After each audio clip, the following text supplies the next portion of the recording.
Shabbat Shalom, and let's begin with the blessing for studying Torah. Baruch atah Adonai Eloheinu melech haolam asher kitshanu b'mitzvotav v'tzivanu la'asok b'divrei Torah. Blessed are you, Adonai, our God, sovereign of all, who hallows us with mitzvot, commanding us to engage with words of Torah. Okay, so let's just kind of catch up to see where we are. Don't interrupt her. Hi. Hi there. Put a joke up. It's okay. It's Oh, okay. I didn't see it because I was manipulating some stuff in the background, so I did not. Called the Lone Rangerette. Me. Okay, so hi, Melissa. Hi. So we embarked on the book of Ezra. And what's so important about the book of Ezra, well, it's Ezra and Nehemiah, supposedly once they were one book. And as Lynn pointed out, Lynn asked me some questions via email, the chronology is all messed up, okay? Like when the Persian, which Persian emperor was in charge, it sort of goes back and forth. Possibly rewritten to make a certain theological point, possibly they didn't know, who knows, but it's messed up. And also, it's not clear whether Ezra was first or Nehemiah was first. So Nehemiah is going to come, we're going to get to his book very, very soon. He's sort of the governor of the province, while Ezra is the priest, the scribe, and the spiritual leader. And he is the one who brings the Torah to the people, which we'll see in the book of Nehemiah. Interestingly enough, it's a very important moment, but it's in the book of Nehemiah. And so scholars think that Ezra might have been the editor of the Torah. But what's really important about him bringing the Torah is, remember, the Jews were in exile for a number of years, right, in Babylonia. And so that's where they, really started to think about, well, okay, we're not in the land of Israel. We don't have a Davidic king. And we don't have a temple to make sacrifices. So how do we replace that? And they were very, very smart because there are lots of peoples like the Hittites and the Jebusites. You don't hear about them anymore. We're still around. So they came up with a portable way to have this religion, but it transformed the religion. So no longer had to be in the land of Israel, no longer had to have a Davidic king on the throne, and no longer needed a temple, instead of which we have Torah, a portable piece of writing that is accessible to everybody. And what Ezra is going to read the Torah and explain it to the people. So this is the first midrash effort, right? Let's explain what this all means. And of course, then emphasizing Shabbat and holidays and circumcision and things like that, which you can go anywhere with, right? You can be in Riverside, you can be in Jerusalem, it doesn't matter, right? So this is the moment when Judaism is born, as opposed to the Israelite religion. So the Israelite religion, which is the biblical religion, is really, a cult of Yahweh where you go make sacrifices at the temple. Well, once you have this portable Torah, now, which isn't to say that all of a sudden, starting with Ezra, no more temple. No, there's still a temple. They've just rebuilt it, as a matter of fact. But we have the material and the sort of rituals and things to deal with the destruction of the temple much later. Now when the temple is destroyed in the year 70, well, we have a Torah, we have circumcision, we have Shabbat, we have all of these things. We can keep going. So talk about a new way of thinking. How Yeah. to reproduce your whole society in order to survive.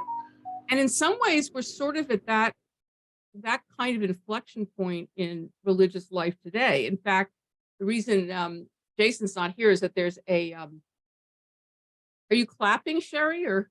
No, I'm asking a question when you're finished. Okay, I'll get to you in a sec.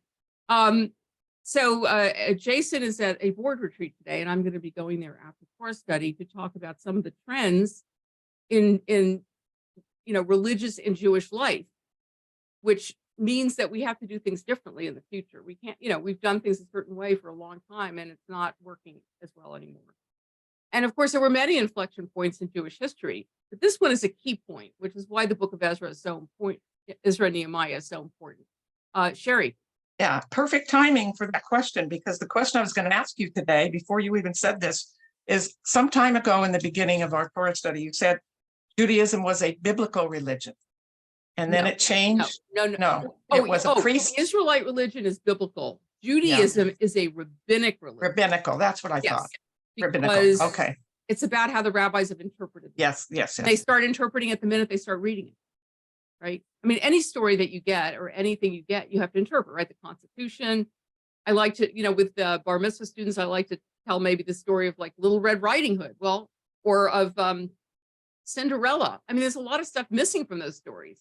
And so you ask the questions, and then you start filling in the blanks, and that's what Midrash is. It's a little more sophisticated. Okay. So, Thank sure. Did someone have another question? Okay, so one of the things that we noticed, I hope, last time was how important documentation has become in this era, right? I mean, in the earlier days, God says something to Moses, Moses tells it to the people, right? It's completely oral. And then, of course, Moses writes the Torah down, supposedly, the Ten Commandments. But now we have, the king issuing an edict, letters being written, and this becomes very important material. And there is a cylinder of Cyrus that shows that he did indeed allow, the Jews, among other people, to go back and to practice their religion. He was pretty tolerant in that way. So we see people coming back before Ezra comes back. There are people who come back. It's in 538 BCE that Cyrus allows the Jews to come back. Now, they don't all come back, by the way. The ones in Babylonia are doing really fine. They've been kind of self-ruling, self-governing. They don't, they've been allowed to practice their religion. Why should they come back to Judah, which is kind of a, destroyed place without a lot going on? The lower classes pretty much stayed there. So if you were doing well in Babylonia, why would you come back?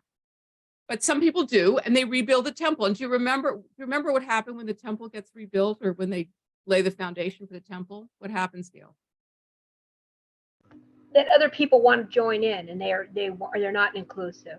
So those are And the also right, and they're also sad that they don't have the beauty that they had before.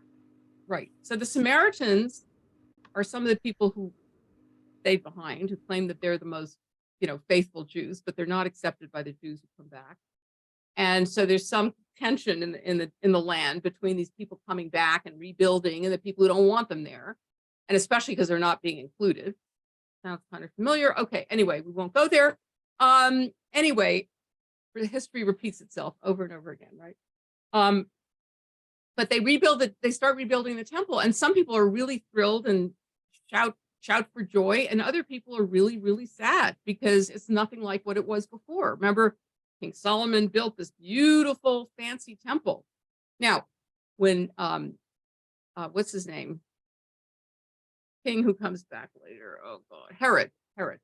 When Herod comes along later, he is going to refurbish the temple, make it much grander. And by the way, the wall that people are, fighting over and worshiping at is not a wall of the temple. It's a part of the retaining wall. So Herod expanded the ground on which the temple was going to stand. And so that wall is a retaining wall that goes all the way around. And then, of course, on top of that was the temple, and now a very important mosque. So forget having a third temple there. As though we would want to go back to sacrificing animals.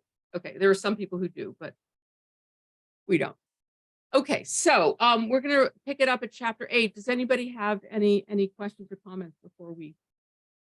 Now, I'm going to spare you a bunch of very difficult names, and I'll read this. I'm not going to read the whole chapter, because what it is, it's a whole list of names. So remember, just like in Shemot, right, in the beginning of the book of Exodus, you have all the names of the people coming down to Egypt.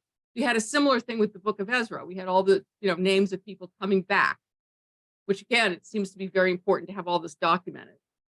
And now we're going to talk about the people who are coming with Ezra.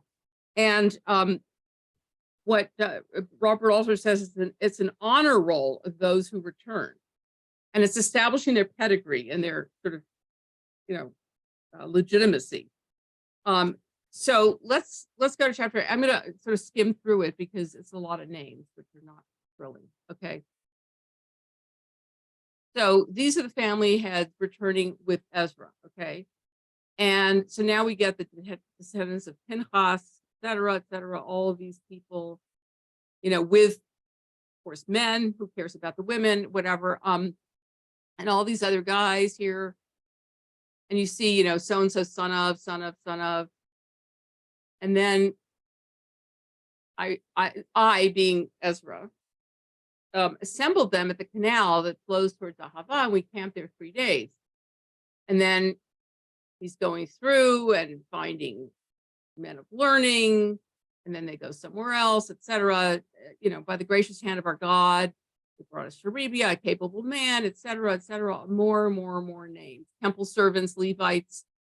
And then in verse 21, there by the Ahava canal, I proclaimed a fast so that we might humble ourselves before our God and ask him for a safe journey for us and our children.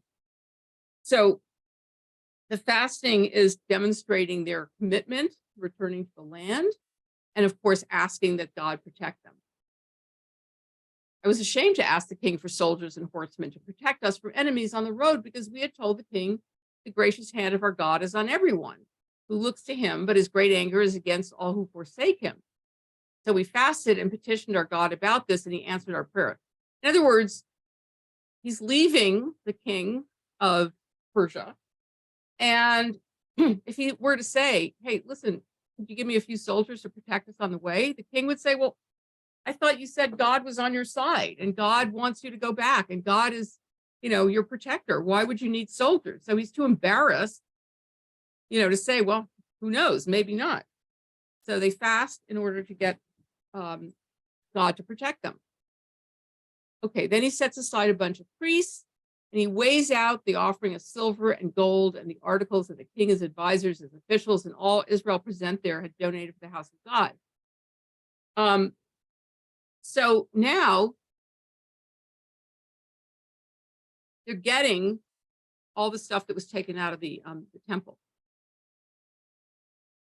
And in verse 28, I said to them, you as well as these articles are consecrated to God. The silver and gold are a free will offering to God, the God of our ancestors. Guard them carefully until you weigh them out in the chambers of the house of God in Jerusalem before the leading priests and the Levites and the family heads of Israel. Then the priests and Levites received silver and gold and sacred articles that had been weighed out to be taken to the house of God in Jerusalem.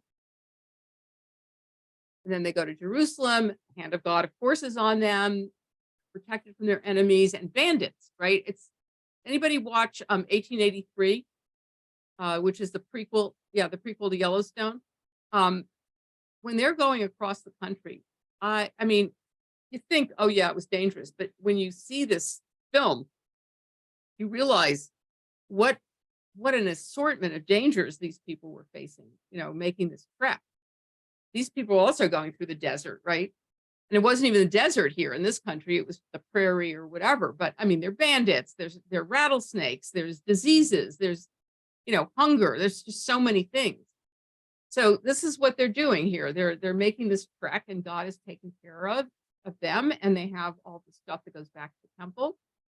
And then the exiles who had returned from captivity sacrificed burnt offerings to God, 12 bulls for all Israel, 96 rams, 77 male lambs, and as a sin offering, 12 male goats. All this was a burnt offering to God. They also delivered the king's orders to the royal satraps and to the governors of Trans-Euphrates, who then gave assistance to the people and to the house of God. So anybody have any questions or comments about this before we go to the next chapter? Yeah, Mickey. Okay. Yeah, this is the first time we've seen something written in the first person. Because in the past, I always referred to God speaking. Good. This is all in the first person. So is that what we're going to see from here on out? That's a very nice observation. Very nice. Well, the next book is also written in in Nehemiah's voice. Beyond that, get to the book of Chronicles, and that's not in the first person. But the Chronicles is sort of a summary of the history. So that's an interesting observation, because God is not like directly in here. I mean, in fact, God disappeared as of the book of Job, right? That was God's last appearance in the Bible. And by the way, I've recommended this before, but I'll recommend it again. There's a wonderful book called God, a Biography, not an autobiography, a biography. It's really actually a very interesting literary analysis of the character of God throughout the Bible, because, as I said, once you get to the book of Job and God appears in the whirlwind, that's it. You never see God again. It's the point where, yeah, first person, nice. Sherry. Sorry, another question. No, not This sorry. is this is an archaeological question, and maybe Christine could chime in on this. When you say there's documentation, what are you talking about for these? For instance, the silver and all the things they had to weigh and everything. Oh, that I don't know. But what the documentation is that, for example, there's a cylinder of Cyrus that says, "I'm letting them go back," right? So there's authentication of the story in a certain sense. Okay. And I believe there are other documents in the Persian Empire. I don't know specifically. I don't know if Christine, do you want to add anything? You're muted. You're muted. Christine, you're muted. Can't hear you. I don't know. In short, All I that have no idea. No, but Except first- that the Israeli archaeological enterprise is fantastic, Mhm. and if they have been trying to document things like that, but they're really wonderful archaeologists. So it's not just sort of, oh, look, we found some treasure. It's really well done, and I'm sure they have tried to document a lot of things, but I don't know in particular. It's You know what, really the authentication of the history. That's what this documentation is all about. You know what? I am going to do a little research on that, and I'll email you. Okay. Okay. Good. Thank you. Thank you. Okay. And as I said, the stuff that I researched last time, among other things, being the chronology, which is a mess. And so we're not going to.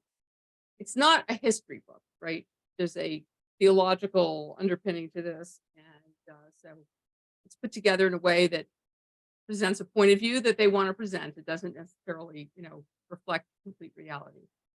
Okay, so would someone like to read the next chapter? Andy, thank you. Okay, chapter 9. There, one, 31? No, 9. chapter 9. Here we go. After these things had been done, the leaders came to me and said, "The people of Israel, including the priests and the Levites, have not kept themselves separate from the neighboring peoples with their detestable practices, like those of the Canaanites, Hittites, Perizzites, Jebusites, Ammonites, Moabites, Egyptians, and Amorites. They have taken some of their daughters as wives for themselves and their sons, and have mingled the holy race with the peoples around them. And the leaders and officials have led the way in this unfaithfulness." When I heard this, I tore my tunic and cloak, pulled hair from my head and beard, and sat down appalled. Then everyone who trembled at the words of God, of the God of Israel, gathered around me because of this unfaithfulness of the exiles. And I sat there appalled until the evening sacrifice. Okay, stop just for a moment. So these are some of the leaders, right? Priests and Levites, who have the ones who remained behind, not the ones who left for Babylonia, have intermarried. Now, this book is very anti-intermarriage. Okay. It's a little bit like the Christian supremacists these days, who think Christians are better than white Christians are better than everybody else. Here, we've got this holy people, the Israelites, and they've mixed in with these Canaanites, right? And that's a really bad thing. Now, this book is very much about keeping ourselves separate. It's a very separatist kind of, treatise.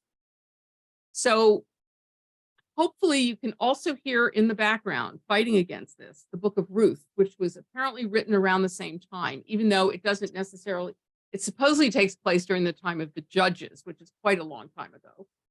But the fact is that the book of Ruth is another strain in the community, right? It's a strain that says, it's okay to marry people who are not Israelites, because what matters is what kind of people they are, not what their ethnic background is. Let me stop sharing for a second. I see Jenny. Go ahead. My understanding is that Ezra's concern was that intermarriage had brought about the fall of the first temple, and so that was the context of his concern about intermarriage, is that the intermarriage would again sort of bring that kind of punishment on the people. Is that not I had not heard that. I will look that up also. Because the second temple, write this down. The second temple supposedly was destroyed because of sinat pinam, which means free-floating hatred amongst the Jews. But the first one, I had not heard. Let me look into that, and I'll get back to everybody. Jane. Jane? Yes. Oh, there you are. Yeah. Has any research been done on the people who stayed behind in Israel? Because that little sentence that was read, that Jenny or Sandy read, is just fascinating. I wonder if they gave up. I mean, here the elite have left Jerusalem, left Israel, and they must have thought that they're never coming back, that our religion is over. Has anybody done any work on these people? Do you know? I do not know. Fascinating. I don't know. Although if the elite had left, Yeah. I imagine the Israelite cult sort of wasn't happening. There was no temple. The priests, it sounds like the elite of the priests had left. Right. And so they weren't following the religion anymore. And, it's sort of like, us in this larger society, you mingle with other people, you meet people, you don't ask, a priori, what are your ethnic credentials? So, you very well may be right. I will. And you know who they remind me of? They remind me of that 420 or whatever the number is years between the end of Exodus, or the end of Genesis and the beginning of Exodus, where both God and the people forgot each other. God remembered the Israelites. Right. It's exactly the same. The Israelites had to be reminded that this is a God that you used to follow 430 years ago, Although according we got the same kind of situation going. Yeah, well, according to the Midrash, they didn't change their names. They kept doing circumcision. There were all these different mitzvot that they kept doing, but that's Midrash. Yeah. As opposed to reality, which you're describing, I think. Yeah. All right, Okay, Christine. thank you. Thanks, Christine. I have the impression, and maybe that's cuckoo, but that the issue wasn't intermarriage per se, but the following of false gods, and that since the women weren't taken seriously at all anyway, that what mattered was making sure that the children were brought up to worship the one God and so on and so forth. But also, people are messy. They are really messy. You everywhere at all times, when people land in a place where they haven't been, there is mixture. It's the human way, they're new people and they look interesting, and that's what happens. And everybody cries about purity and blah, blah, blah, blah, and try to prevent it. But that's what people do. Well, actually, you know what? I just as you were talking, I looked up a couple of things real quickly. So this is what it says. Mixed marriages express the unfaithfulness of the holy seed against their God. While Nehemiah does not use any purity terminology and distinguishes between marriages of priests and those of lay people, Ezra sees mixed marriages as a direct offense against the holy seed that endangers their existence in the land. So I think There's it's disagreement. really, I'm sorry? There's disagreement. Yeah, well, I think that for him it's about purity, and that Yeah. if their seed is, you know, somehow made impure by, you know, local people, then you know, they're going to lose the land out of a loss of purity. This harkens to the debates in Israel in recent years over IVF and how to make sure that a sperm is Jewish sperm. What? Truly, no, I'm sorry. There have been Wait, how do you do articles this? on this. There have been a whole series of scholarly articles about the debates about verifying whether or not the egg is and the sperm are truly Jewish. And you know, I mean, these are clearly, you know, ultras who are worried about this. Everybody else is just doing it. But there's one of the well-known Israeli anthropologists has written several articles on, you know, where is this going, basically. You know, here is the debate, here are the proponents, this is what the claim is, that you're going to dilute, you know, the Jewish people with this intermarriage, well, it's not intermarriage, mixture, that and so they have to have, you know, the clinics should have, this was not made into law, by the way, but that they were pushing a law that would make sure that they had to verify the origins and derivation of the gametes, which I thought was taking it more than a bit far. Thank you. That was presented at the American Anthropological Association meetings. The audience was dumbfounded. Yeah. Wow. Thank you. Okay, Lynn. Yeah, you're talking about the people that stayed and how they strayed, but in verse 4, it seems to add in the returning exiles too. It says, who are concerned over the words of God of Israel because of the returning exiles' trespass. Good point. Good point. Well, yeah, So I mean, because Ezra came after a whole batch of people. So the yeah, people so who, everybody. yes, people who came back, you're right. It's not just the people who stayed and did not have And religion. also, my impression on the marriage thing, another possibility, well, my original possibility besides the purity was that in the past, it's always been clear that the wives would bring other gods in. Yeah. And Absolutely. to eliminate that is why you eliminate the Yeah, that was intermarriage. what I was thinking, that it was Yeah. the Yeah. worship more than anything else. Oh yeah, yeah. It's being unfaithful to Yud-Hey Vav-Hey, right? Yeah, okay. That's the big sin. Yeah. Jane? Well, I agree with Christine that people are messy. On the other hand, we have to consider two things about this women question. One is that women's power has always been in the household. So I think it's going to be incumbent upon the women to keep the cult of Yahweh alive. On the other hand,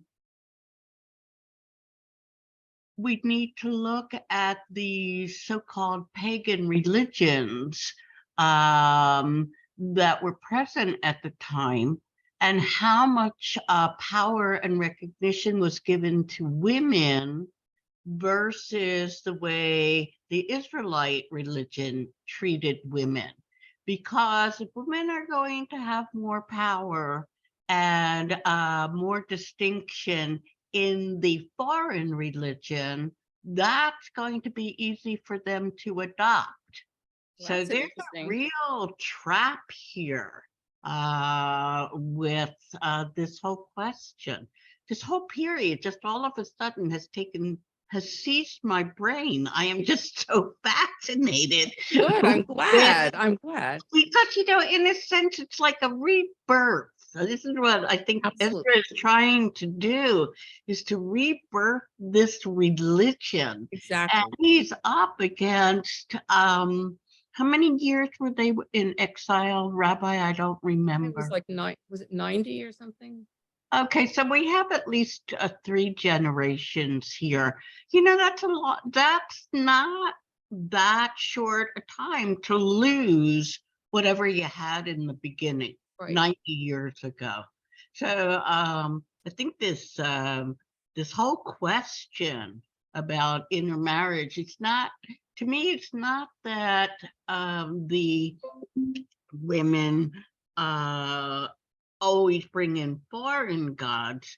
It's just, you know, where do I find my place in this new society? Mhm. Ezra is coming back, Right. you know, with a full package of Judaism and Right. Israelite religion. Right. So not only does he transform what the religion is all about, but he also has to recreate the community and find some way. You know, here we are. Like, what do we do? Now, I found a couple of things while you guys were talking. So let me just share my screen. Okay. All right. This is why the temple was destroyed. Okay. But of course, they're putting both of them together. But anyway, because the people were guilty of the cardinal sins of paganism, murder, and adultery. And paganism is the lack of any allegiance to the higher authority, being, you know, our Yud-Heh-Vav-Heh, and created gods in man's image, etc. So, and then the second sin was murder. They didn't place a lot of value on human life. And the third was sexual immorality. So those were supposedly the reasons for the destruction of the temple. Now, there's something else that I wanted to share. Hang on, I gotta get that. Okay, now this is about the archaeology that you had asked me about. Let me share this. So this is called Rare Artifacts Discovered from the Persian Period to Support Bibles, Ezra and Nehemiah. So the Israel Antiquities Authority discovered 2 rare artifacts in the Persian period, right? According to the narrative recounted in the books of Ezra and Nehemiah, the return was substantial and vigorous, including all the people and all these leaders. And they found these seals. Okay. This, you know, God knows what that really looks like. And that's the other seal. And they were preserved, and see what it says about them. Okay, the seal impression was used to seal a large container, perhaps a jar, not a document, etc. Character is probably a king. So they found these things that corroborate that, you know, there was this reign of Ezra and Nehemiah. Anyway, there's more that can be read. I can send it to you if you're interested. But let's go back to this. Yeah, if you send that to me, I'd appreciate it. Sure, no problem. All right. So now the other thing to notice here, aside from his, Too. Send it to me too. I'll send it to all of you. Okay. Yeah. Okay, so not only have these people intermarried, and he is very distressed about this, right? He's worried that they're going to lose the land again. So he goes into mourning. Okay. Now, you have to really pay attention to his kind of leadership, because it's going to be very different from the kind of leadership of Nehemiah. So he sits down, kind of, you know, just torn his clothing. Just remember Josiah, when they found the scroll of Deuteronomy in the temple, and he read it and realized, oh my goodness, we haven't been following the laws of God. He puts you know, ashes on his head and puts sackcloth on his body, and you know, now we have a similar kind of thing here, where it's like, oh wow, you know, and he's taking personal responsibility for it, right? Even though he's not intermarried, but he's tearing his tunic. right? And pulled hair. And then what does he do next? Sandy, you want to continue? Sure. Then at the evening sacrifice, I rose from my self-abasement with my tunic and cloak torn, and fell on my knees with my hands spread out to the Lord my God and prayed. I am too ashamed and disgraced, my God, to lift my face to you, because our sins are higher than our heads, and our guilt has reached to the heavens. From the days of our ancestors until now, our guilt has been great. Because of our sins, we and our kings and priests have been subjected to the sword and captivity, to pillage and humiliation at the hand of foreign kings, as it is today. But now for a brief moment, the Lord our God has been gracious in leaving us a remnant and giving us a firm place in his sanctuary. And so our God gives light to our eyes and a little relief in our bondage. Though we are slaves, our God has not forsaken us in our bondage. He has shown us kindness in the sight of the kings of Persia. He has granted us new life to rebuild the house of our God and repair its ruins. And he has given us a wall of protection in Judah and Jerusalem. Let somebody else read now. Okay, so as long as you're stopping, let me just notice, usually when you hear from a prophet about sin, how does the prophet address the people? Like what person? Like Your fault. it's your fault. You guys did bad things, right? You. Here, he's completely including himself in it. You know, I'm ashamed. We've done these things, right? He's interceding with God because that's what prophets do. They intercede with God despite the fact that, they tell the people what they've done wrong. But he's completely taking responsibility along with everybody else.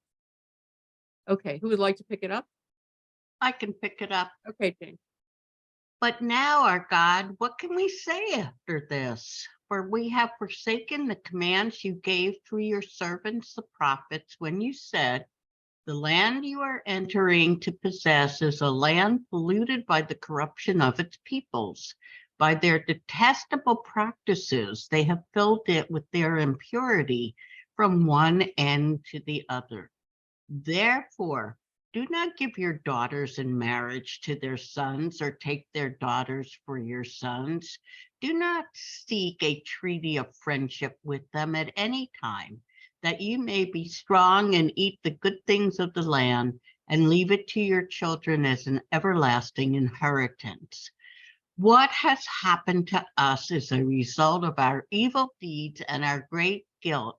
And yet, our God, you have punished us less than our sins deserved, and have given us a remnant like this.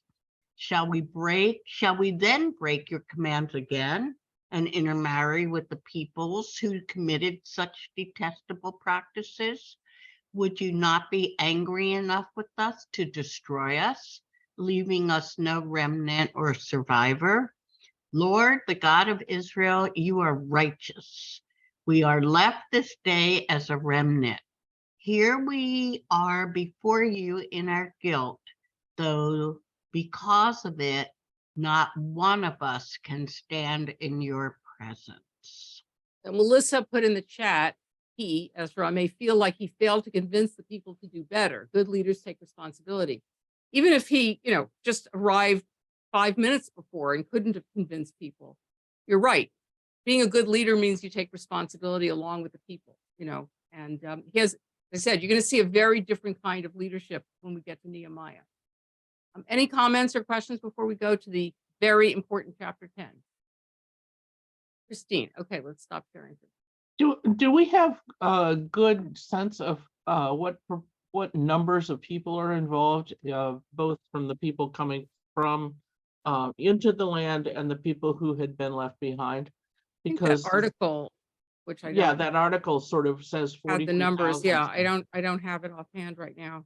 Because an influx like that would make intermarriage unnecessary, right? I mean, if there was just a few people, it depends on how many people, because intermarriage might have been the only thing around earlier. And then with the influx of new people, it would be possible to do marriage within the group. Okay, this is what it says in the article.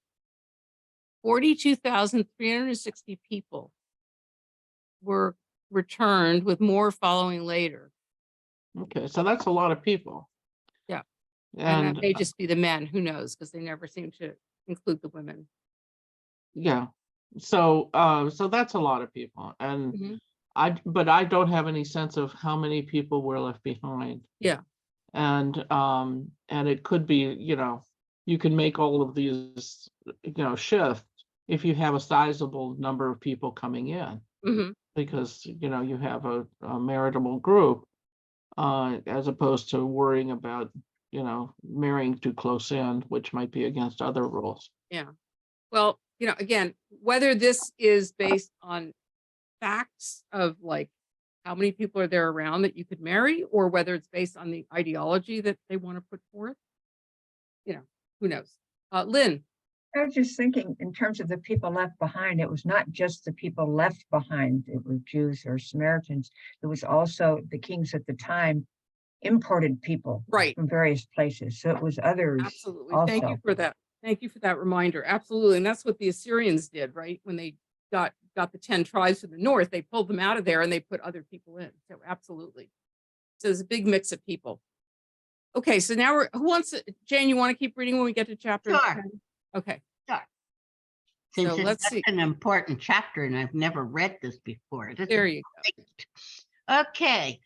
While Ezra was praying and confessing, weeping and throwing himself down before the house of God, a large crowd of Israelites, men, women, and children, gathered around him. They too wept bitterly. Then Shechaniah, son of Yehiel, one of the descendants of Elam, said to Ezra, "We have been unfaithful to our God by marrying foreign women from the peoples around us. But in spite of this, there is still hope for Israel. Now, let us make a covenant before our God to send away all these women and children in accordance with the counsel of my Lord and of those who fear the commands of God. Let it be done according to the law. Rise up. This matter is in your hands. We will support you, so take courage and do it." Okay, so let's just stop for a moment. First of all, let's Yeah, this notice is interesting. the Yeah. hideousness of sending away the women and the children. Okay. Also, notice that Ezra does not proclaim anything himself. He's praying, confessing, weeping, to the point where people come to him and say, "We need to do this." So it's like, oh, it's your idea, right? It's a really great leadership quality where, you make it feel like it's someone else's idea, but it's something you want to get done. So he's pretty, brilliantly worked that out. And so now they're going to make this proclamation. Don't go away from that. Oh, sorry. paragraph. Can we go back? Because I have a comment. Yeah.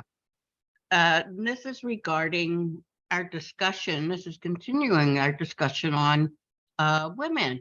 But because Shechaniah says we have been unfaithful to God by marrying foreign women. So he's saying, okay, Israeli men have married foreign women. Where are the other Israeli women? What do you mean?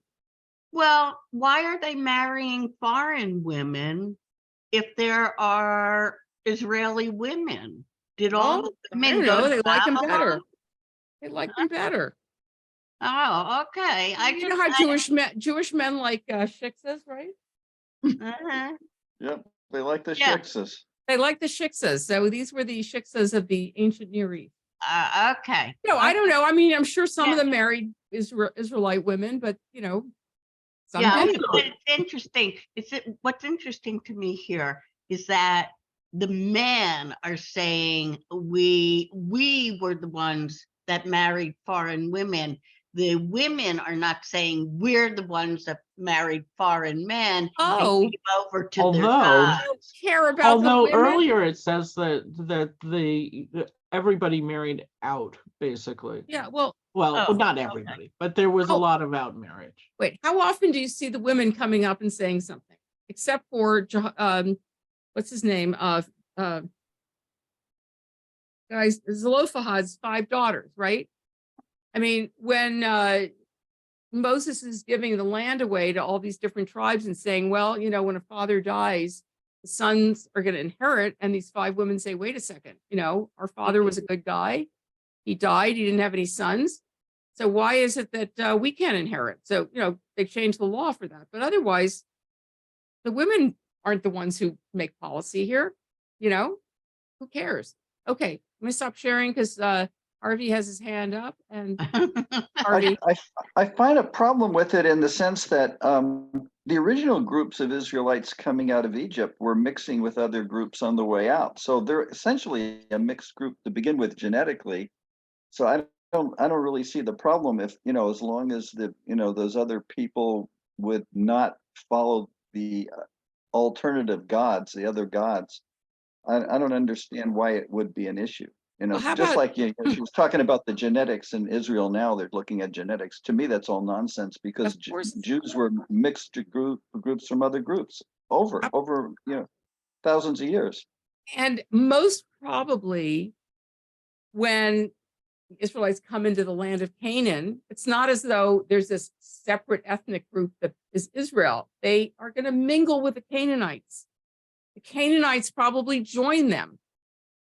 And then they have to create this different identity with very strict boundaries in order to make a distinction between themselves and the Canaanites. But yeah, they start off mixing. And by the way, Rebecca and Sarah and Leah and Rachel, I mean, they're not Israelites, bless you, right? They're not Israelites. So, Yeah, you know, exactly. You know, I don't get it. there's So I no don't purity understand the here. problem. Yeah, there's no purity. I mean, the idea of pure race is nonsense. Well, yeah, Gail, go ahead. Isn't this where the idea of the Messiah comes? I'm not sure, but that it's supposed to come from the bloodline of David. Isn't that why, like, modern men want to make sure that the sperm is from the, you know, because they want the Messiah to come from the Sure. bloodline. Yeah, Literally, no, absolutely.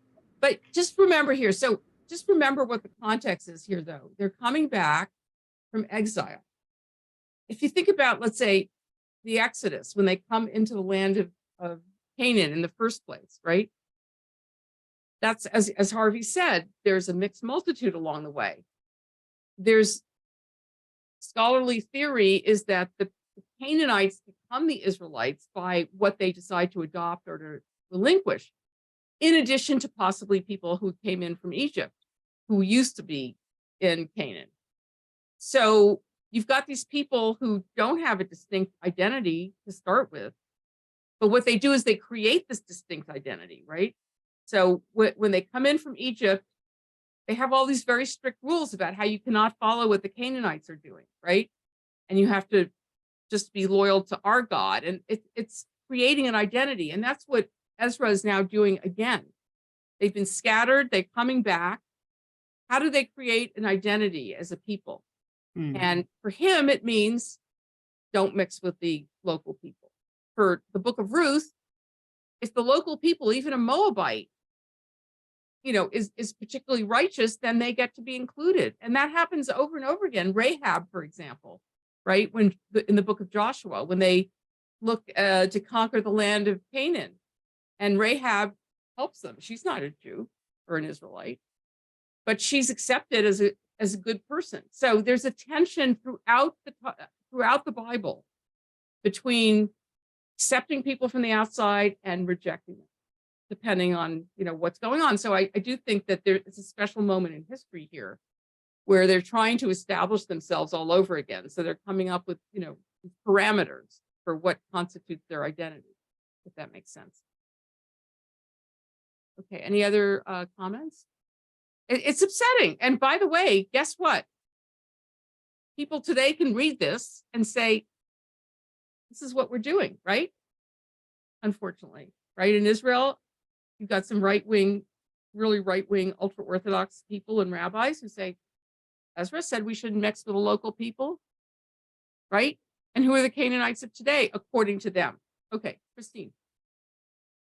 It's ironic in the extreme, considering that in the shtetls later on in Eastern Europe, of course, the state forbade intermarriage, and so it's like, oh, really? Yeah. Be careful what you wish for, right? Good point. Good point. Yeah, this is a disturbing passage. It really is. There's one redeeming feature to it, which I'll tell you when we're done. Okay, let's keep going. So let's see. Where are we now? Wait, let's see. Well, Ezra's yeah. Rise up this matter. Yeah. So Ezra rose and put the leading priests and Levites and all Israel under oath to do what had been suggested. And they took the oath. Then Ezra withdrew from before the house of God and went to the room of Jehohanan, son of Eliashib. While he was there, he ate no food and drank no water, because he continued to mourn over the unfaithfulness of the exiles. So he's like Gandhi. This is what Gandhi did, didn't he? For a better cause in Gandhi's case. Okay. Or I should say Gandhi was like Ezra. A proclamation was then issued throughout Judah and Jerusalem for all the exiles to assemble in Jerusalem.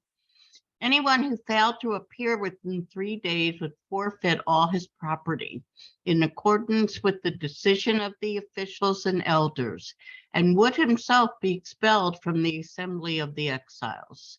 Within 3 days, all the men of Judah and Benjamin had gathered in Jerusalem.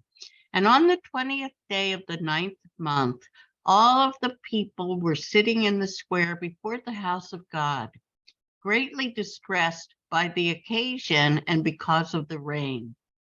Then Ezra the priest stood up and said to them, "You have been unfaithful. You have married foreign women, adding to Israel's guilt. Now honor the Lord, the God of your ancestors, and do his will.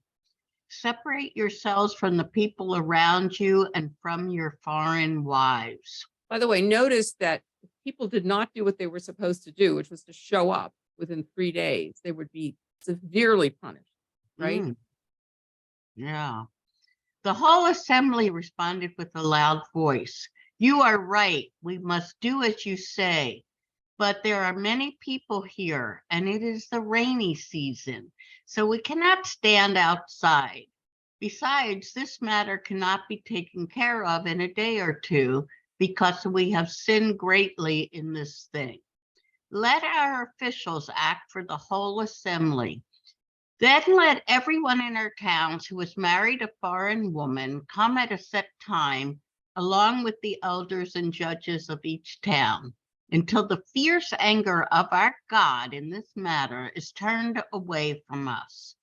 Only Jonathan, son of Ashael, and Yaziah, son of Tikva, supported by Meshulam and Sabbatai the Levite, opposed this. So the exiles did as was proposed. Ezra the priest selected men who were family heads, one from each family division, and all of them designated by name. On the first day of the 10th month, they sat down to investigate the cases, and by the first day of the first month, they finished dealing with all the men who had married foreign women. Thank you. So, it's at first the proclamation is everybody show up, and they say, hey, wait a second, there's too many of us, it's raining, this is not a good way to do things, so we're going to do it a little bit at a time as opposed to everybody at once. Now, then again, I'm not going to make you read all this, because here's a whole long list again. Right. So here are all the people who married, they've documented this, kind of like the Germans, right? Everybody who married a foreign wife. And they all gave their hands in pledge to put away their wives, and for their guilt, they each presented a ram from the flock as a guilt offering. So here are all these guys who married foreign wives, the guilty roll, honor roll of guilt. Now, can you guess what the redeeming feature is to this? having read this. They're told to do that. They show up. They pledge they're going to do that. They didn't kill their wives. Well, they didn't kill them.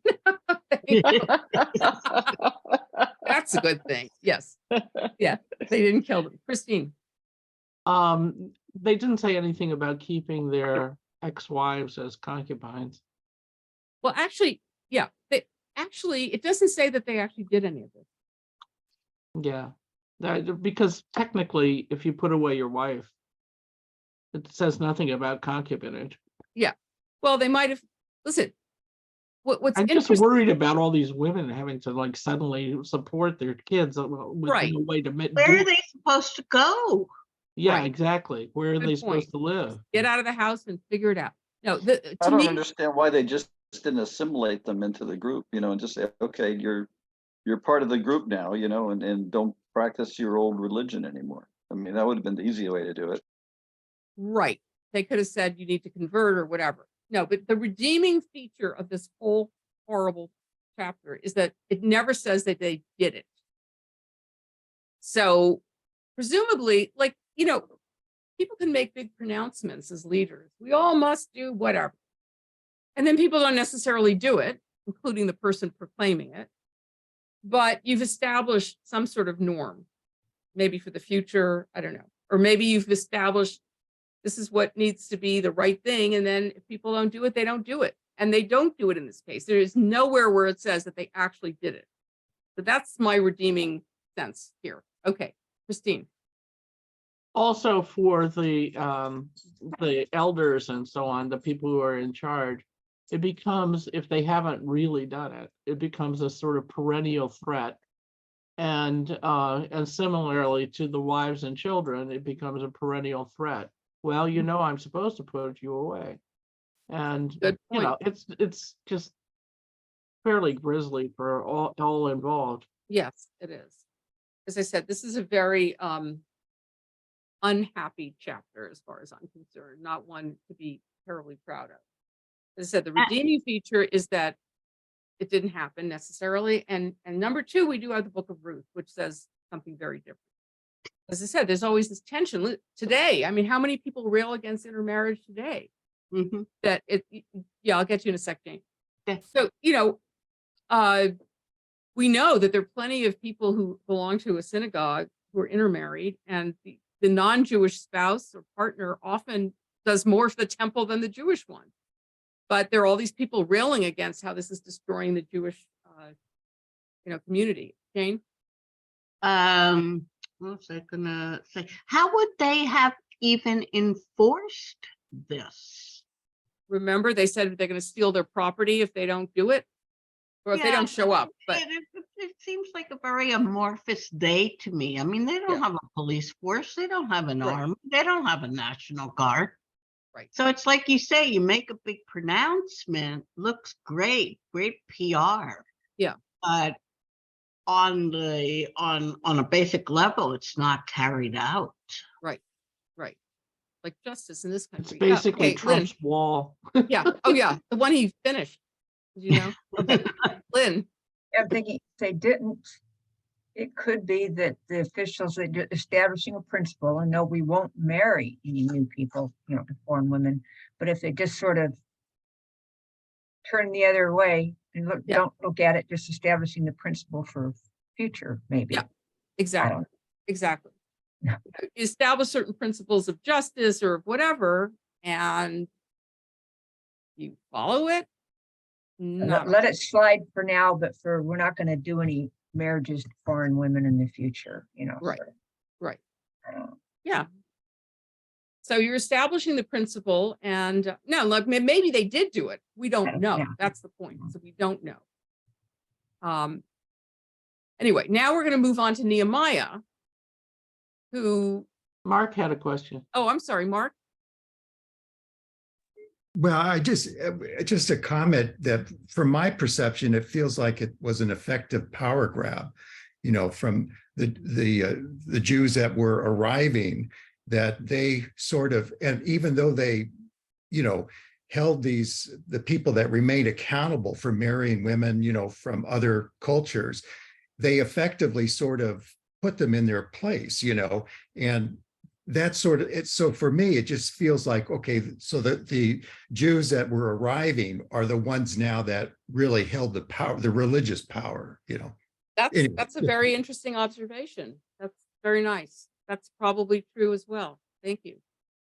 Nice. Okay, so you guys already have all these incredible insights into the text. All right. Oh, somebody put something in the chat. Let's see what it is. Oh, Melissa had to leave. Okay. All right. So we're gonna. Oh, who wants to read Nehemiah? Christina. Okay. Here we go. The words of Nehemiah, the son of Hakaliah. In the month of Kislev, in the 20th year, while I was in the citadel of Susa, Hanani, one of my brothers, came from Judah with some other men, and I questioned them about the Jewish remnant that had survived the exile, and also about Jerusalem. They said to me, "Those who survived the exile and are back in the province are in great trouble and disgrace. The wall of Jerusalem is broken down, and its gates have been burned with fire." When I heard these things, I sat down and wept. For some days I mourned and fasted and prayed before the God of heaven. Then I said, "Lord, the God of heaven, the great and awesome God who keeps his covenant of love with those who love him and keep his commandments, let your ear be attentive and your eyes open to hear the prayer your servant is praying before you day and night for your servants, the people of Israel. I confess the sins we Israelites, including myself and my father's family, have committed against you. We have acted very wickedly toward you. We have not obeyed the commands, decrees, and laws you gave to your servant Moses. Remember the instruction you gave to your servant Moses, saying, 'If you are unfaithful, I will scatter you among the nations. But if you return to me and obey my commands, then even if your exiled people are at the furthest horizon, I will gather them from there and bring them to the place I have chosen as a dwelling for my name. They are your servants and your people, whom you redeemed by your great strength and your mighty hand.'" Oh, sorry. Oh, Oh, that's okay. No, all of a sudden I saw this daily prayer and it was like, no, I don't want a daily prayer. Goodbye. Yeah, right? Oh Stop my seeing God, this those ad. things. Not Okay. interested. Okay. Yeah, oh, yeah, I hope you don't throw that ad again. They are your servants and your people, whom you redeemed by your great strength and your mighty hand. Lord, let your ear be attentive to the prayer of this your servant and to the prayer of your servants who delight in revering your name. Give your servant success today by granting him favor in the presence of this man. I was cupbearer to the king. Okay, now let's start with that last line. I was cupbearer to the king, which is a pretty important position. Yeah. This is the king of Persia. He is an Israelite. Doesn't it sound like the beginning of a novel? I was Call me cupbearer. Ishmael. Ooh, Yeah. cool. Yeah, right. Yeah. Exactly. But notice it's sort of subtle, but he is cupbearer to the king. He's an Israelite, right? How different from the last chapter we read, where purity of seed seems to be so important.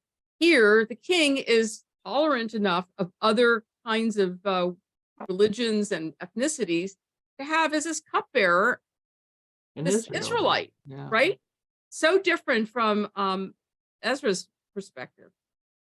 But notice also that the way he responds is similar to Ezra's. He goes into mourning, he fasted, he prayed, he says similar things to God and takes some responsibility for now. He'll change later.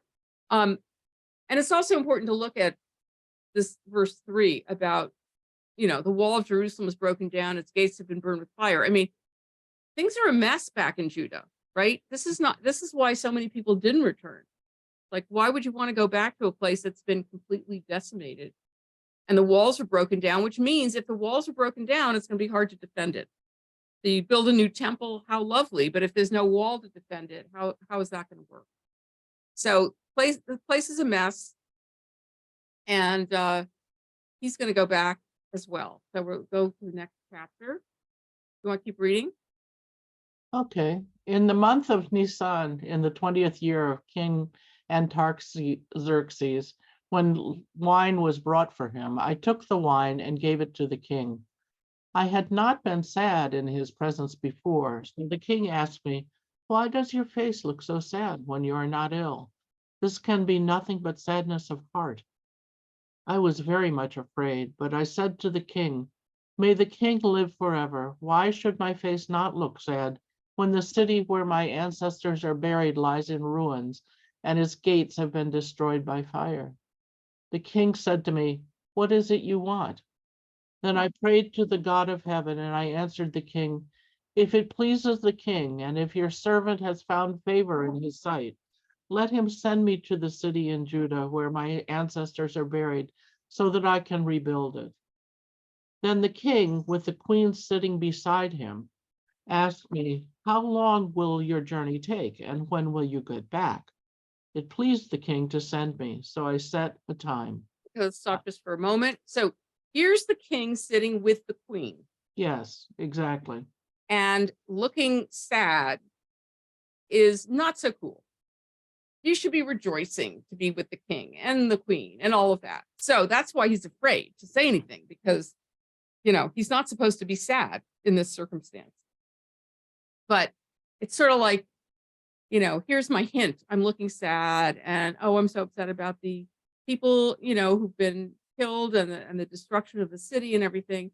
Obviously, he's asking for a favor, but he's trying to get there sort of, sideways, without directly asking. So the king finally says, "All right, what is it you want?" He says, "I want to go back and rebuild." And he goes, "Okay, that's fine." Okay. I also said to him, "If it pleases the king, may I have letters to the governors of Trans-Euphrates so that they will provide me safe conduct until I arrive in Judah? And may I have a letter to Asaph, keeper of the royal park, so he will give me timber to make beams for the gates of the citadel by the temple, and for the city wall, and for the residence I will occupy?" And because the gracious hand of my God was on me, the king granted my requests. So I went to the governors of Trans-Euphrates and gave them the king's letters. The king had also sent army officers and cavalry with me. Well, Okay, that's- stop for 1 sec. So notice the difference with Ezra, Yeah, right. right? Ezra does not want to seem like God's not on their side. Right. So he doesn't ask for any kind of military escort. This guy is not talking. He's not the priest. He's a governor. So he's more sort of practical about this. Like, I do need an escort. I do need letters. I want to make sure people don't think I'm doing something I'm not supposed to do, blah, blah, blah. So very different from Ezra's return. Mhm. However, there are people in Judah who aren't too thrilled about these people coming in. Again, history Especially repeats with itself. cavalry. Yeah. Yeah.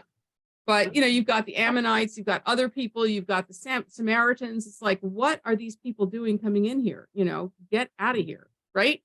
Mhm. Again, history has repeated itself, right? When Israel's declared a state and Palestinians say, wait a minute, you're taking our land, you're taking our houses.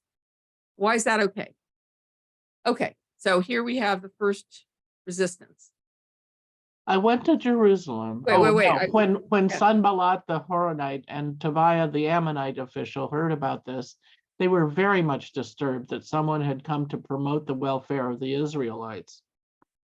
I went to Jerusalem, and after staying there 3 days, I set out during the night with a few others. I had not told anyone what my God had put in my heart to do for Jerusalem. There were no mounts with me except for the one I was riding on. By night, I went out through the valley gate towards the jackal well and the dung gate. Oh, what's your That is what address? it's called. I live right by the dung gate. It's still called the Dung Gate. Okay, I'm sorry. It's just great address. Location. Yeah, right. Examining the walls of Jerusalem, which had been broken down, and its gates, which had been destroyed by fire. Then I moved toward the fountain gate and the king's pool, but there was not enough room for my mount to get through. So I went up the valley by night, examining the wall. Finally, I turned back and re-entered through the valley gate. The officials did not know where I had gone or what I was doing, because as yet I had said nothing to the Jews or the priests or nobles or officials or any others who would be doing the work. Then I said to them, you see the trouble we are in. Jerusalem lies in ruins, and its gates have been burned with fire. Come, let us rebuild the wall of Jerusalem, and we will no longer be in disgrace. I also told them about the gracious hand of my God on me and what the king had said to me. They replied, let us start rebuilding. So they began this good work. Okay, so In other words, notice, all the gates have been destroyed. oh yeah, oh yeah, Even the dung gate. yeah. And it was rebuilt as the dung gate. Anyway, yeah, so he is doing this in secret in the middle of the night because he knows very well that if, you know, the Ammonites or the Horonites or the Samaritans get any whiff of this, they're going to try to stop him from doing it. So he's examining everything ahead of time to make sure he knows what the situation is without, you know, getting them all riled up. But they'll get riled up pretty soon because they're going to start the work. See, go ahead. But when Sanballat the Horonite, Tobiah the Ammonite official, and Geshem the Arab heard about it, they mocked and ridiculed us. What is this you are doing? They asked. Are you rebelling against the king? I answered them by saying, the God of heaven will give us success. We, his servants, will start rebuilding. But as for you, you have no share in Jerusalem or any claim or historic right to it. Okay, the reason they're saying, are you rebelling against the king, is that earlier in Ezra chapter 4, which we read last time, the message sent to the king by the Samaritans and their allies was that rebuilding the walls of the city constituted an act of rebellion, right? Because once you have a defense like that with the wall, you can rebel, theoretically anyway.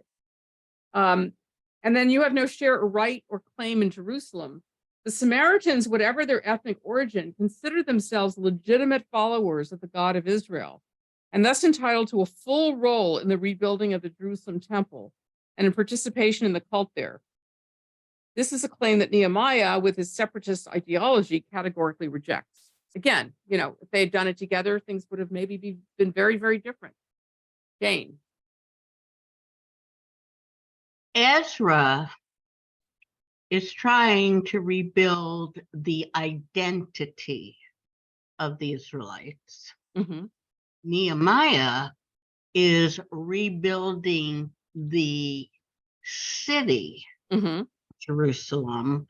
Thereby, I think these two stories complement each other in so many ways, because Nehemiah is giving a solid structure again to the Israelites who have lost their religion and their identity. These are really beautifully complementary. Very beautiful. Good, good.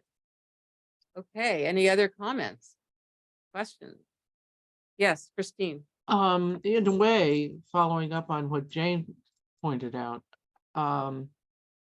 the rebuilding of the city is also the rebuilding in some ways of the state, although it's still subject to the others, because Nehemiah is an agent of statehood. Yeah. So so that's his concern. So you have the people on the one hand and the state on the other. Great. Okay, so let's do one more chapter. I think we have time for that. Chapter 3. Who would like to read? I mean, I'll read if nobody else wants to. Jane? I'll read again. Okay. I have no problem. Okay. Eliashib, the high priest, and his fellow priests went to work and rebuilt the sheep gate. They dedicated it and set its doors in place, building as far as the Tower of the 100, which they dedicated, and as far as the Tower of Hananel. The people of Jericho built the adjoining section, and Zakur, son of Imri, built next to them. The fish gate was rebuilt by the sons of Hassanah. I'm going to keep it at Hassanah. They laid its beams and put its doors and bolts and bars in place. Meremoth, son of Uriah, the son of Hakaz, repaired the next section. Next to him, Meshulam, son of Berechiah, the son of Meshzabel,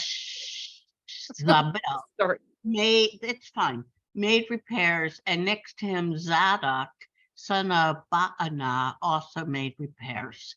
The next section was repaired by the men of Tekoa, but their nobles would not put their shoulders to work under their supervisors. Okay, just to save you from, we've got a whole batch of lists of names of different people repairing different things, and I don't think we need to read every single word. Right, related but to this being- is, they're doing this just to commemorate the people who Mhm. were building the city again. Yeah. So Just like Shemot. I mean, it's just exactly. So I'm just going to scroll through commemorate. here. We're not going to Yeah. read so all these different people did different kinds of things, Mhm. different repairs. This is very different from the other books of the Bible. It's a lot of lists like this. Although we do have genealogical lists, but nothing like this. And Christine will get to you as soon as we're done with this. Okay, we're done with this chapter. Yay! This chapter 8 is the important one. Well, we're not going to get to it today, but okay, let's see. Christine, you're muted. Why would there's one mention of so-and-so rebuilding one of the gates with the help of his daughters? Is that presumably because he had no sons? It's back there. I mean, you scroll past it. Nice. Oh, good for It's you. very, I'm. Every once in a while, a woman gets through the list. But somewhere. the daughters, Yeah. yeah. Good observation. Thank you. Okay, Mickey, do you want to read the next chapter?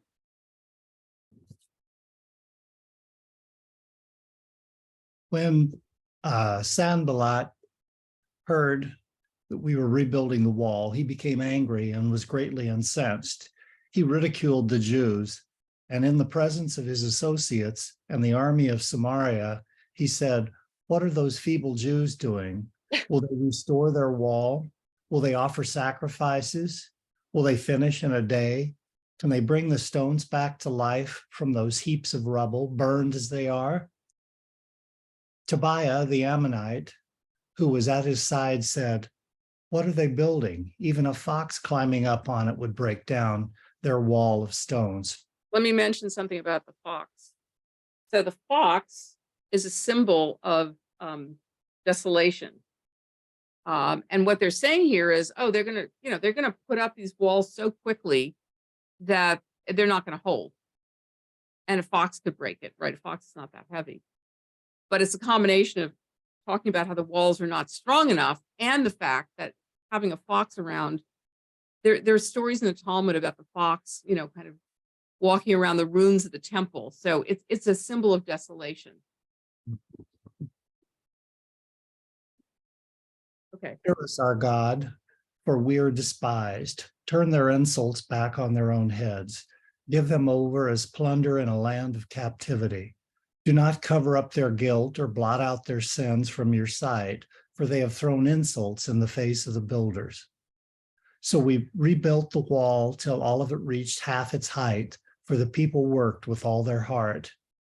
But when Sanballat, Tobiah, and the Arabs and the Ammonites and the people of Ashdod heard that the repairs to Jerusalem's walls had gone ahead and that the gaps were being closed, they were very angry. They all plotted together to come fight against Jerusalem and stir up trouble against it.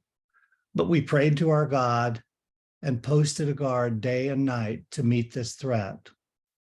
Meanwhile, the people in Judah said, "The strength of the laborers is giving out, and there is so much rubble that we cannot rebuild the wall." Also, our enemies said, "Before they know it or see us, we will be right there among them and will kill them and put an end to the work." Then the Jews who lived near them came and told us 10 times over, "Wherever you turn, they will attack us." Therefore, I stationed some of the people behind the lowest points of the wall at the exposed places, posting them by families with their swords, spears, and bows. After I looked things over, I stood up and said to the nobles, the officials, and the rest of the people, Don't be afraid of them. Remember the Lord, who is great and awesome, and fight for your families, your sons and your daughters, your wives and your homes. When our enemies heard that we were aware of their plot and that God had frustrated it, we all returned to the wall, each to our own work. From that day on, half of my men did the work, while the other half were equipped with spears, shields, bows, and armor. The officers posted themselves behind all the people of Judah who were building the wall. Those who carried materials did their work with one hand and held a weapon in the other, and each of the builders wore his sword at his side as he worked. But the man who sounded the trumpet stayed with me.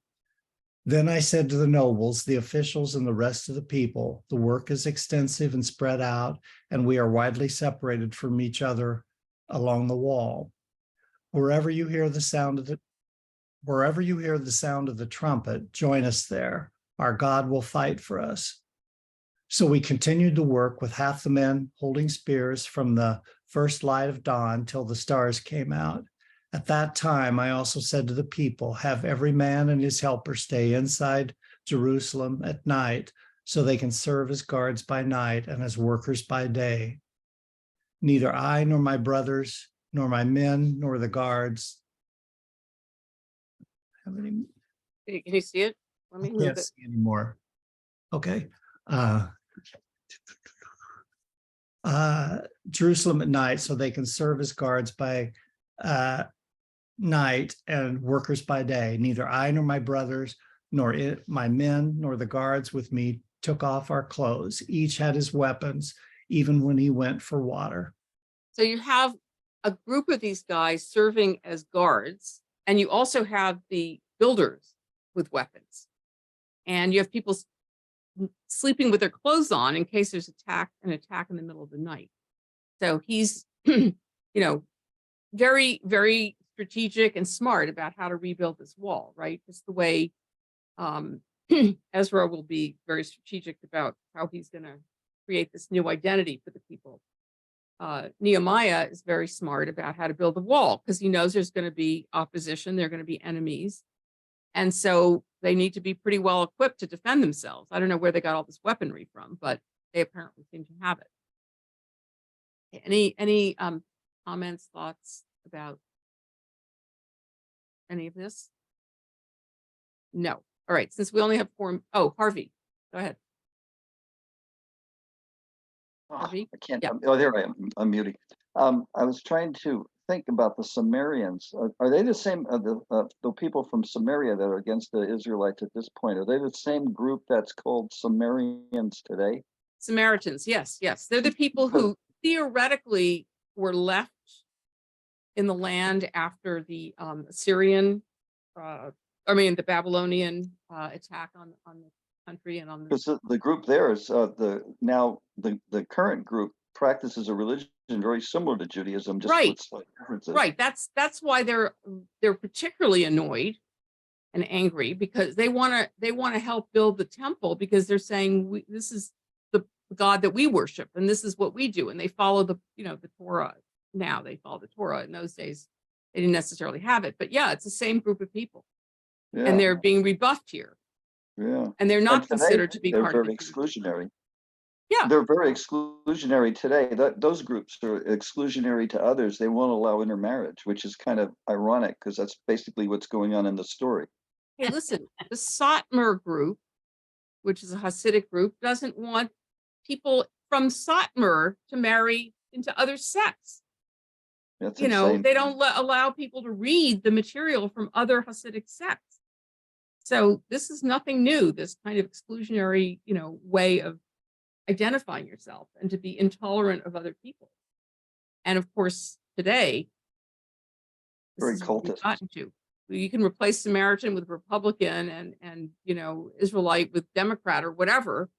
And people are now more afraid of their children marrying somebody from the other party than they are about intermarriage. Jane, go ahead.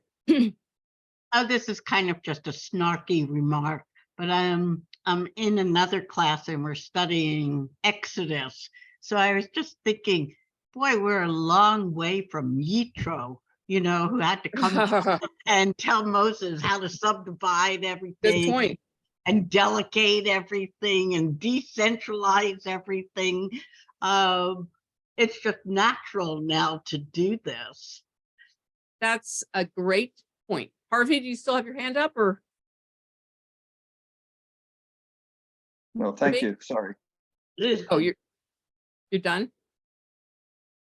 Okay, so next Saturday is our community Seder, preceded by a study session at 5. So I hope some of you can come to that.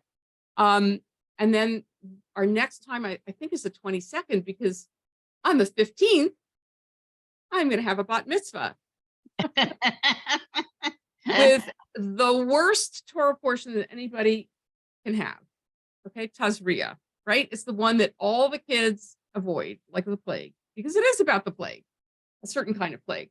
Anyway, I don't know how I ended up with that one, but I did. So the next Torah study will be the 22nd, and then we'll have a few more sessions, and I expect that we're going to finish the book of Nehemiah, and we will have really covered a lot of ground, So Rabbi, Shabbat Shalom. Yeah. I have a question. We can come to your bat mitzvah without an RSVP, right? Sure. Oh, Yeah. okay. So we can just show And the up. bat mitzvah will be on Zoom also. Oh, it will. Oh, Yeah. okay. Because I got the Oh, impression. wonderful. Yeah, they didn't say anything about it being on Zoom, only in Oh, person. good. Good, Yeah, with the good, good. dinner, obviously, but yeah, I'll make sure that we have a link that we'll send out. I'll talk to, we have to get that out next week. Okay, Shabbat Shalom. Great Shabbat conversation, great insights. Thank you so much. See you soon. Bye-bye. Bye. Shalom.